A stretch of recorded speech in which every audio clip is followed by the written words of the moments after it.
কি রে, এই তুই আবার স্কুলে না গিয়ে তোর ডলি পুতুলের সঙ্গে খেলছিস? জানো মা, স্কুল আম ভেঙে পড়ছে, তাই জন্য আমাদের স্কুল বন্ধ। স্কুলে যাবে না তুই? আজকে স্কুলের পরীক্ষার রেজাল্ট দেবে, জানিস না তুই? অনেক ন্যাকামো হয়েছে বলে দিচ্ছি, যা এবারে যা, স্কুল যা। ও মামা, যদি মনে হচ্ছে মিথ্যা কথা বলছিস। কই, আমি তো জানি না। দুষ্টু, তুই জানবি কি করে? তুই তো লাস্ট বেঞ্চে বসিস। দুষ্টু, তুই যে প্রত্যেক দিন আমায় এসে বলিস যে তুই ফার্স্ট বেঞ্চে বসেছিস।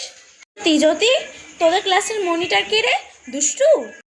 কই না তো, আমাদের ফার্স্ট মনিটরটা মুপ্রিয়া। কই না তো, আমাদের ফার্স্ট মনিটরটা মুপ্রিয়া। সেকেন্ড মনিটর হলো দিয়া। থার্ড মনিটরটা আমি। 1 থেকে 3 অবধি শুধু মনিটর বানাই। দুষ্টু, আমি এগুলো কি শুনছি? দাঁড়া, এবার তোকে আমি মরবই মরবো। দেখি দেখি।